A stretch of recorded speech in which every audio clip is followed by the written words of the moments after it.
Hello，大家好，我是燕燕曾家媛。今天我想要告诉大家一件事，那就是我想要在我的频道里面做一个小节目。这个小节目的名字叫做《我是主角》。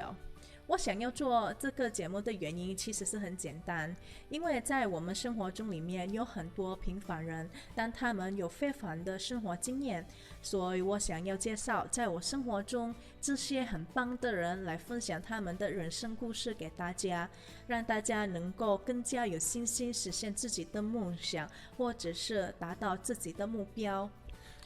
我给这个小节目的名字叫做“我是主角”的原因，是因为我觉得每个人在他的生活路上，他就是一个主角。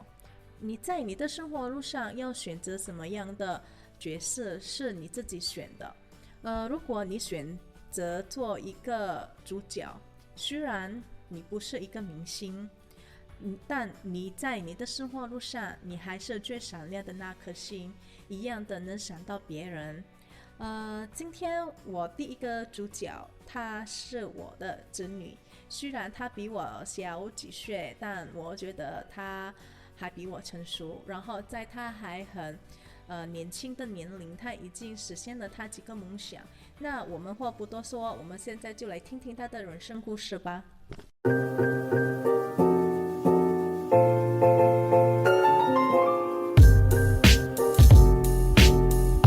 Halo semuanya, saya Nien dan sekarang dengan keponakan saya. Halo, nama aku Evelyn. Jadi dia adalah tokoh utama saya hari ini.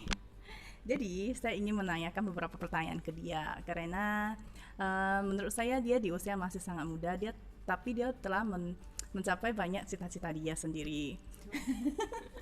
Kenyataannya begitu kan, tidak usah pemalu.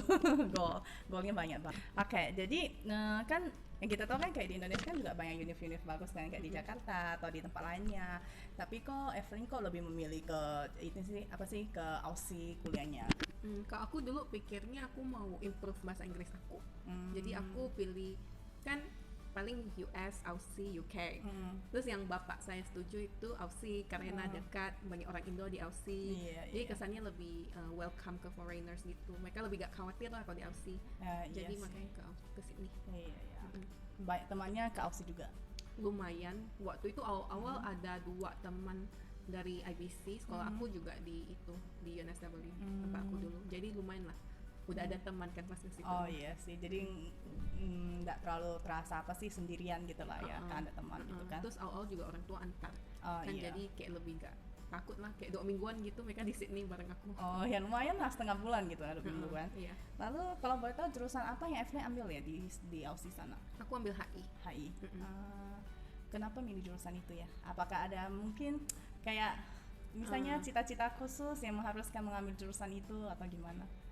Sebenarnya kalau dulu waktu kecil aku pengen jadi pramugari. Iya. Terus tapi makin gede makin pikir kayaknya males deh. Biasa di pesawat aja capek tidur apa makin jadi pramugari bayangin. Iya. Gitu kan. Terus pas aku SMP SMA kayaknya itu aku lebih jagonya ke bahasa Inggris, Mandarin, bahasa lah. Iya. Terus aku pikir pekerjaan apa yang bisa memanfaatkan bahasa gitu, yang aku bisa pakai bahasa aku, pekerjaan apa, translator. Terus kayak banyak gitu aku cari, terus aku kelihat diplomat. Terus waktu itu pikir pengen jadi diplomat gitu. Jadi aku oke, ambil HI gitu. Kayaknya keren belajar tentang negara-negara juga kan. Iya, HI iya, kan. iya, benar, Jadi benar. kayak aku pikir wow, kayak menarik banget ya aku ambil HI. Jadi pas awal apa sih kuliah ke Aussie itu ada gak kesusahan dalam misalnya belajarnya atau gimana nya gitu kan? Apalagi jurusannya Evelyn ambil itu kan kayak HI kan, pasti ada soal-soal diplomat itu kan bukan yang mudah juga gitu loh. Kesusahan belajar ya. Iya, dalam belajar di Aussie gitu. Kalau aku dulu awal-awal itu kan foundation year dulu ya. Jadi dia kayak persiapan sebelum university. Jadi menurut aku itu kayak SMA sih. Soalnya kamu ketemu teman-teman yang sama, anak-anak internasional. Seminggu 5 hari loh sekolah kayak. Iya. Jadi kayak dipersiapkan. Kayak you belajar gimana cara menulis academic essay yang baik dan benar kan. Iya, itu beneran di situ aku belajarnya kayak lebih wow banget, kayak wow formal sekali ya dibanding aku belajar Inggris dulu di Pontianak. Jadi kayak itu seru sih. Kalau mungkin karena foundation jadi menurut aku oke, gak terlalu berat awal-awal. Jadi fine aja. Kayak pelajaran di Indonesia itu sebenarnya lumayan dalam ya. Menurut aku math and komputernya gampang sih awal-awal. Terus Inggris tergantung orang, ada yang ngerasa susah. Kayak aku juga masih kayak bener harus cek bener-bener gitu. Terus kayak mereka kan juga pakai Australian spelling, pakai UK gitu kan. Terus udah kalau udah tahun pertama ke uni itu lebih challenging soalnya udah beda sama foundation. Terus kita juga ambil pelajarannya kayak harus kayak aku kan ambilnya pas foundation itu arts and law. Ya jadi artsnya kayak ilmu sosial gitu, HI gitu. Nah, terus pas aku year 1 aku putusin, yang udah di uni aku putusin untuk ambil bisnis juga gitu loh. Terus kayak terus aku pikir soalnya ambil hukum kelamaan gitu kan, kalau degree 5 years kalau di Aussie cuma S1, terus kalau mau jadi lawyer harus ambil S2-nya lagi lebih lama lagi, terus aku pikir kelamaan deh. Kayak mending aku ambil courses yang hukum gitu kan emang interested.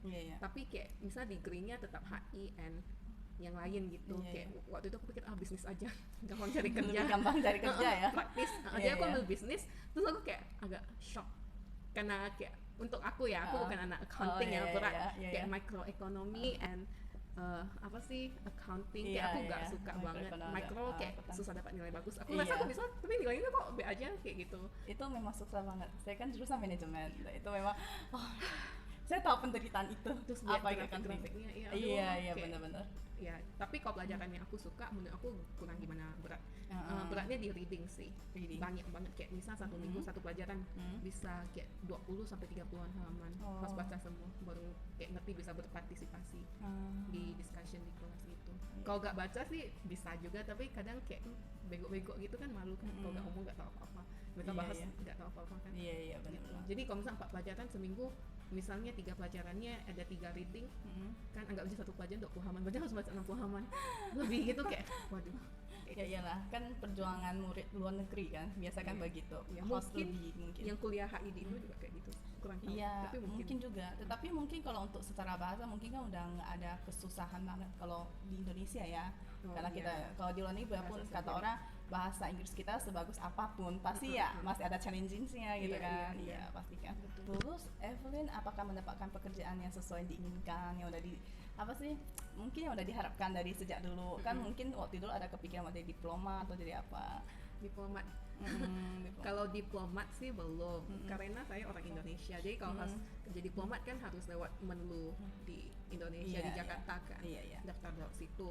Terus waktu itu aku pikir, karena aku lulusan Aussie kan dikasih 2 tahun cari kerja bisa, ya. jadi bisa cari kerja di sana. Terus aku pikir why not gitu kan, kok udah sekolah situ, terus bayaran situ juga lebih gede kan. Iya benar. Nah, jadi aku coba apply, terus waktu itu kebetulan diterima di itu New South Wales Government. Itu kayak pemerintah negara bagian. Evelyn kerja di sebelum kerja lah, Evelyn pas daftarnya gitu bisa ceritakan nggak pengalamannya gimana pas daftar untuk bisa jadi apa sih, kerja apa, jadi PNS lah di sana. Kalau banyak tahap sih, kayak awal-awal itu aku daftar online ya, online test.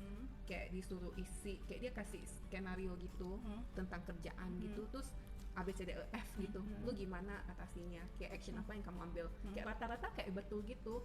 Terus kayak agak aneh, tapi kayak aku ya tancap aja gitu kan. Terus kayak ada 2 pertanyaan essay, terus lu isi, terus udah kayak udah itu filter pertama gitu. Terus habis itu yang kedua, kalau misalnya lulus disuruh ambil lagi psikotest.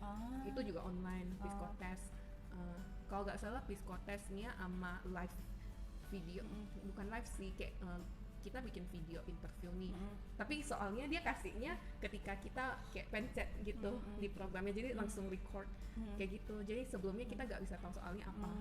Terus kayak ada attemptnya kayak berapa kali doang gitu.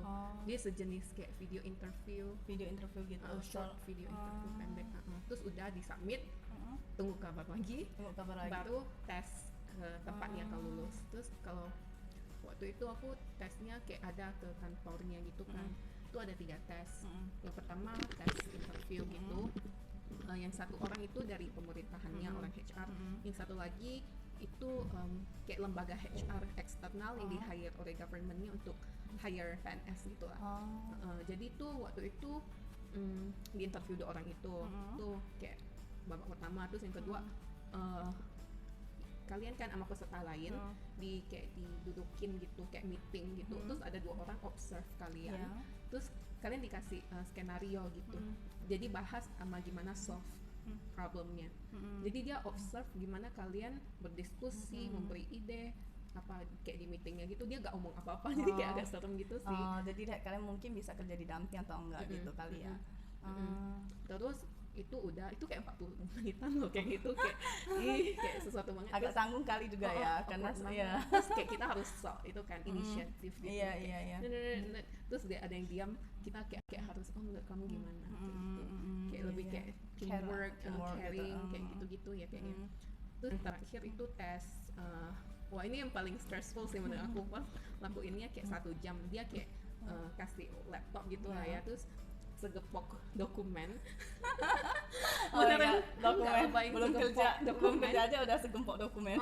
Terus kayak ada kayak waktu itu soalnya ya, kayak kesannya skenario-nya ada 1 orang away gitu lah, terus lu gantiin, terus banyak banget nih project, terus kayak you prioritaskan dari penting sampai enggak, terus kayak banyak lah soalnya, terus kayak disuruh bikin proposal ini itu dalam 1 jam, banyak banget, jadi kayak bener harus putusin yang mana yang later, yang mana yang kayak sekarang.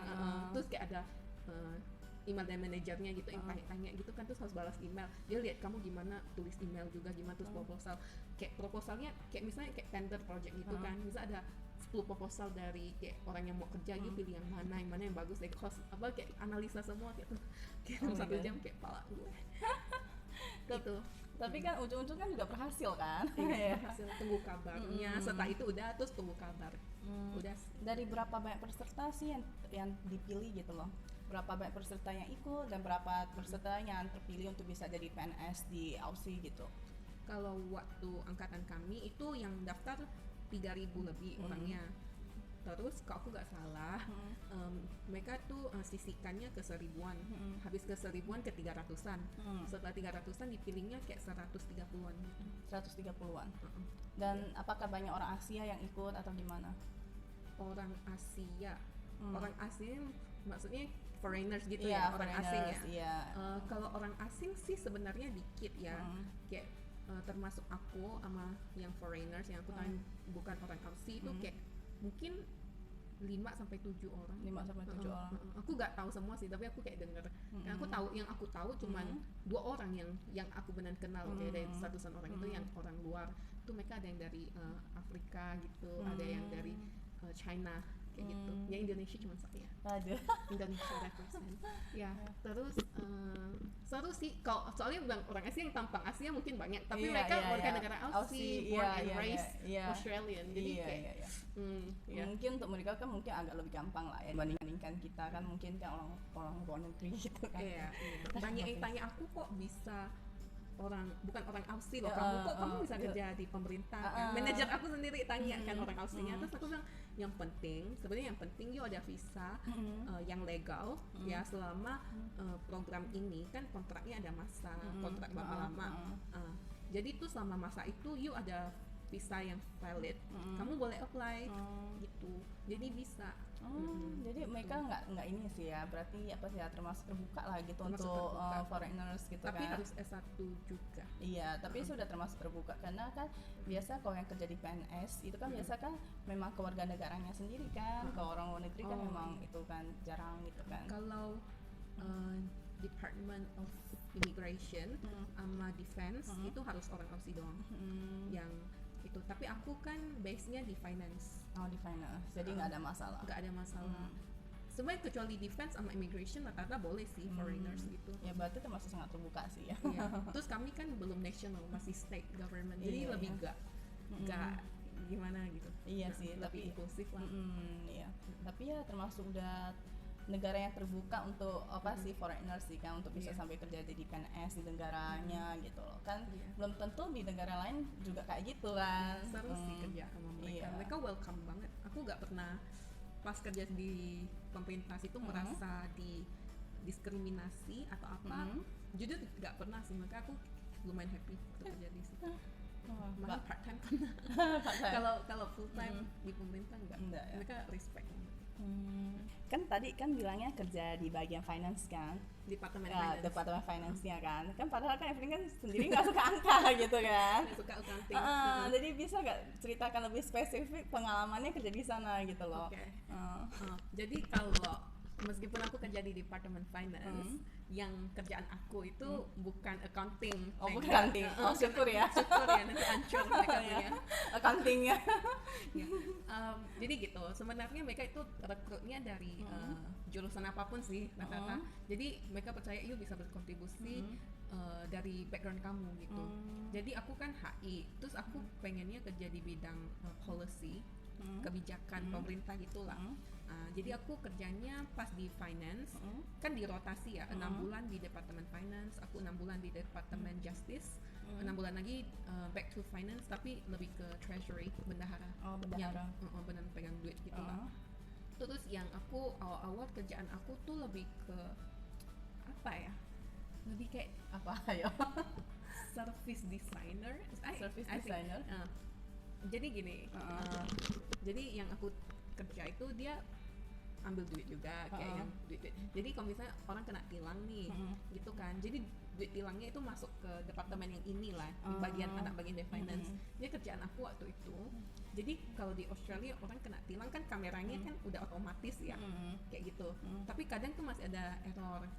Padahal dia gak melanggar peraturan. Jadi ada orang-orang nih karyawan dipekerjakan namanya administrator untuk melihat ini tuh beneran salah gak kameranya gitu, terus kayak cek ulang tilangnya lagi gitu, betul gak angkanya, apa yang jumlah dendanya betul gak gitu kan. Terus kan banyak sekali juga tilangnya jenis beda-beda, kayak bicycle punya dia beda, sembarang parkir, speeding apa. Terus kerjaan aku nih administrator proses itu semua tilang kan dengan cara yang beda-beda gitu kan. Jadi aku ini kerjaannya disuruh kayak ngobrol sama mereka, kayak bukan melayani lah, bukan main. Service, Jadi aku observe mereka gimana kerjanya, gitu kan. Di bagian mereka kan ada bagian itu bagian yang beda-beda. Terus kerjaan aku nih nanti menstandardisasi proses pengecekan tilang ini. Jadi biar anak baru yang masuk, mereka tuh kayak standar gitu. Soalnya setiap orang prosesnya beda-beda. Kan pusing. Iya benar-benar. Jadi itu lebih kayak ya project kayak service, kayak, I don't know, kayak aku bikin banyak kayak work instruction gitu kan, kayak terus ada kayak e-learning juga kan, kayak soalnya kan di digitalize kayak untuk mereka belajar ya anak baru, kayak gitu. Dia pusing juga sih. Tapi oke sih, itu kayak agak bosan tapi agak menarik. Pengalaman lah ya. Jadi kerja di bagian itu seberapa lama baru di bagian finance-nya atau langsung di bagian finance tadi? Sebenarnya itu lembaganya kan namanya kan aku kerja di Department Finance. Jadi lembaga yang aku kerja tuh Revenue New South Wales, itu di anak finance. Jadi aku termasuk kerja di Department Finance karena itu. Nah, yang aku kan di rotasi ya. 6 bulan pertama di Revenue, 6 bulan berikutnya di Justice. Itu kan bukan finance, lebih ke social. Jadi aku yang itu lebih ke prison system. Dia ada kunjungi penjara gitu-gitu, lihat bagiannya operation, terus you kayak project improvement gitulah, lihat proses mereka melakukan hal gimana, terus misalnya ada yang kurang efektif, kurang efisien, terus kita yang kayak improve gitu, business improvement, kayak gitu. Terus kita apa ya, visualisasikan masalahnya gitu ke di proses maps gitu, kasih ke klien, terus kasih rekomendasi gimana caranya biar lebih efisien kayak gitu. Itu juga lumayan seru sih sebenarnya, dibanding yang kemarin lebih seru karena ada aspek manusianya kan. Terus itu 6 bulan juga, Itu tapi 6 bulan. bukan home agency aku itu. Tetap dia aku balik finance lagi setelah 6 bulan. Setelah 6 bulan balik lagi ke finance-nya lagi. Itu beda lagi kerjaannya, makanya aku suka kerjaan ini karena beda-beda. Ganti-ganti terus. Evelyn waktu itu dikontrak berapa lama di PNS ini? 18 bulan. 18. Sebenarnya kontraknya itu berkelanjutan sih. Jadi itu sebenarnya permanen. Nah, setelah istilahnya lulus lah ya, 1,5 tahun ini, itu dikasih pekerjaan tetap. Jadi karena aku finance kan seharusnya lanjut kerja di Department of Finance. Tapi karena visa aku habis waktu itu, terus aku apply PR kan. Tapi agak lelet ya kan, emang agak lama PR gitu. Jadi aku pikir wah susah nih kayak kalau mau stay gitu terus. Sebenarnya mereka kan kayak dari pemerintahnya kan juga ada kayak tawarin kayak apa part time gitu ya, kerja 20 jam, tapi aku kayak kurang pengen juga gitu. Terus kayak kalau kerja 20 jam itu jadi dengan student visa istilahnya. Student visa dulu baru dapat PR lanjut full time gitu. Terus aku pikir aku gak mau part time, aku pengen kayak full time, full time gitu. langsung ya. Jadi aku pikir apa aku sambil tunggu PR ke negara lain. Karena aku sebenarnya suka travel. Apa ke Singapura or Malaysia, Jakarta juga boleh gitu. Coba-coba lah ya, masih muda gitu kan merasa. Jadi waktu itu akhir tahun lalu aku putusin untuk balik Indo dulu, holiday dulu baru kerja. Terus tahunnya COVID jadi nggak bisa kemana-mana. Untuk sekarang untuk semua begitu.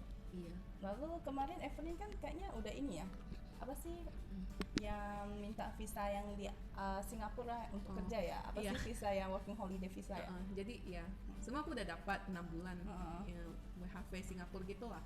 Terus kayak oke, pergi gitu kan, ada teman juga di Singapura, gampang gitu. Terus udah dapat visanya, udah mau siap-siap pergi, tiba-tiba lockdown. Terus waktu Indonesia lockdown kan Maret ya, mulainya Maret. Terus Maret aku pas lagi di Malaysia kan, jadi aku kayak oh my god, nggak bisa kemana-mana. Terus aku kayak di lockdown di Malaysia, aku stay di Malaysia lebih dari sebulan, kayak gak ada flight juga, jadi aku overstay. Tapi kayak ya pemerintahnya juga udah tahu sih, kayak banyak banget yang overstay. Aku sebulanan di Malaysia. Terus Singapura lockdown juga kan, gak izinin foreigners masuk, jadi visa aku itu kayak gak bisa dipakai. Ya percuma juga ya, kemarin udah minta ya. Lalu visa itu bertahan berapa lama? Setengah tahun atau setahunan? Durasinya sih 6 bulan. 6 bulan. Tapi kan dia grand visanya, aku kan Februari. Jadi dalam 3 bulan, berarti Februari, Maret, April. Pokoknya kalau Mei aku belum datang ke Singapura, itu bakal tidak valid. Jadi aku kan Mei masih gak bisa masuk itu. Terus bahaya juga kan, agak serem mau keluar negeri. Penerbangan juga ditutup kan? Gak ada yang bisa, kayak serem banget. Kayak aku juga gak mau keluar karena lagi COVID gini, serem. Pontianak paling aman. Iya benar-benar. Jadi tetap bertahan di Pontianak. Banyak kayak begitu sih ya. Lalu itu setelah apa sih, kan dari Malaysia nih balik kan, ada gak misalnya kerjaan apa gitu? Jadi kemarin aku balik, terus aku kan di kuarantin di rumah 2 minggu, bosan banget. Terus aku mulai itu menulis. Jadi aku udah publish buku novel, misteri novel di Amazon. Jadi self-publish writer. Evelyn boleh ceritakan sedikit maksudnya genre apa yang Evelyn nulis? Jadi buku pertama aku judulnya The Island Killer. Itu genrenya misteri, murder mystery gitu sih. Terus ada romansnya juga dikit. Nah itu buku pertama udah rilis, buku keduanya Desember keluar. Tapi aku lagi adain promo untuk buku pertama ini yang baru rilis. Jadi mungkin pas videonya terbit lagi free promo untuk 2 hari. Promo untuk ada hari di Amazon ya. Di Amazon. Jadi nanti teman-teman bisa download gratis. Di sana selama 2 hari. Jadi jangan ketinggalan. Tapi kalau teman-teman yang di Indonesia dan belum ada akun Amazon sebelumnya, itu harus download proxy atau VPN gitu. VPN dulu. Diaktifkan VPN-nya. Karena Indonesia kayak belum gimana terima Amazon kayaknya. Kayaknya sih begitu. Makanya agak susah. Lalu harus download aplikasi apa lagi? Jadi bacanya itu pakai Kindle. Jadi itu Kindle itu app untuk baca e-book. Jadi buku aku yang lagi promo itu e-book. Dia download Kindle. Dan satu lagi itu semuanya dalam bahasa Inggris.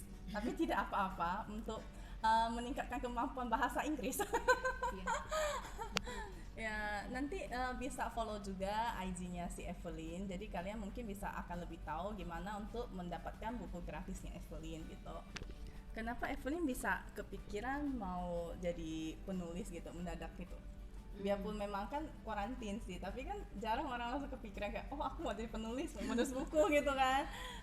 Sebenarnya ini gak out of nowhere sih. Sebenarnya aku sebelumnya aku pikir pas aku tua aku pengen jadi penulis. Pas kayak pekerjaan pas pensiun gitu lah. Kayaknya enak aja gitu, kayak duduk di samping jendela terus ketik-ketik, minum teh gitu, kayaknya santai, seru. Terus aku suka baca novel emang orangnya, tapi gak pernah coba tulis. Jadi ini kayak aku di kuarantin pikir kerja apa ya kayak gitu, soalnya kan mau kemana-mana susah kan. Setidaknya beberapa bulan lagi masa nganggur terus aku pikir kayak kepikiran oh ya udah coba search gitu kan, kayaknya gampang bisa self publish ya udah kan. Lalu awal Evelyn menulis buku novel ini nih ada kesusahan nggak, kesusahan yang ditemui, misalnya kayak apa gitu, bisa ceritakan sedikit gitu. Kalau buku pertama aku ngerasa susahnya cari ide. Terus gak tahu apa-apa sama sekali, semua itu mulai dari nol gitu kan, dari gimana cara tulis novel, gimana pikir alur ceritanya, terus gimana bikin account di KDP itu kayak ada pokoknya yang Amazon untuk self publish itu juga agak membingungkan. Terus you harus pilih kayak copyrightnya mau terbitkan di negara mana aja, kayak hal-hal teknis kayak gitu. Terus cari cover designer, terus mau bikin website buat apa your website gitu. Terus banyak sih, terus cari editor, itu penting banget editor. Ya gimana cara format ebook ya, di format. Terus sama book yang kamu mau print itu beda formattingnya. Jadi kayak semua ada awal lagi sih. Tapi kalau buku kedua aku udah lumayan tahu ya kayak the gist of it. Jadi kayak oke, tahu kayak gimana. Udah ada pengalaman dari buku pertama kan gitu. Lalu Evelyn bisa ceritakan sedikit misalnya buku pertama ini tentang apa gitu kan, memang kan pembunuhan yang misteri gitu kan, tapi itu lebihnya kayak gimana sinopsisnya. Iya, sinopsisnya, jadi orang kan mungkin akan lebih tertarik gitu loh. Oke. Jadi ceritanya ini pemeran utamanya namanya Claire, dia itu cewek 30 tahun, orang Amerika ya, sukses lah gitu ya, kayak ada perusahaan sendiri, terus juga punya tunangan yang super rich. Terus suatu hari dia tuh naik pesawat, dia kan ada business meeting balik dari Australia ke Amerika. Terus pesawatnya itu ada kecelakaan, jadi jatuh. Terus dia tuh survive di satu pulau gitulah ya. Terus di pulau itu tuh ada beberapa survivor lain yang bertahan hidup, kayak belasan orang lah. Jadi ceritanya nanti itu ada yang meninggal tapi tidak secara natural. Jadi tuh kayak si Claire, pemeran utama ceweknya ini nanti mencari kayak siapa sih, kayak ada apa sih, what's going on, kayak ada pembunuh atau apa kayak gitu. Jadi kayak adalah hal-hal yang mencurigakan yang ya di cerita itu. Terus nanti ada pemeran prianya kayak pilotnya yang ganteng pastinya. Pilot kan biasa ganteng. Iya. Jadi tentang cerita si Claire gitu, kayak murder mystery sih genrenya. Judulnya The Island Killer. Jadi jangan lupa untuk download ya, cuma 2 hari loh itu. Biarpun Inggris tapi tak masalah, kan gratis, bisa baca kan. Bisa melatih kemampuan bahasa Inggris kita. Aku rasa untuk hari ini collab-nya sampai di sini. Thank you untuk Evelyn gitu. Semoga bukunya makin mungkin bukunya semoga bukunya makin laris. Amin. Dan kita tunggu untuk buku keduanya. Mungkin untuk buku keduanya nanti Evelyn bisa collab lagi untuk mempromosikan bukunya. Kita collab apa yang seru nanti? Iya, kita akan collab apa yang seru nanti. Sambil makan. Ya, sambil makan juga boleh. Kita nih tukang makan. Iya guys. Jadi video saya hari ini sampai di sini. Kalau kalian suka dengan video saya, jangan lupa untuk like, subscribe, share, and comment. Dan kita jumpa lagi di video berikutnya. Bye bye.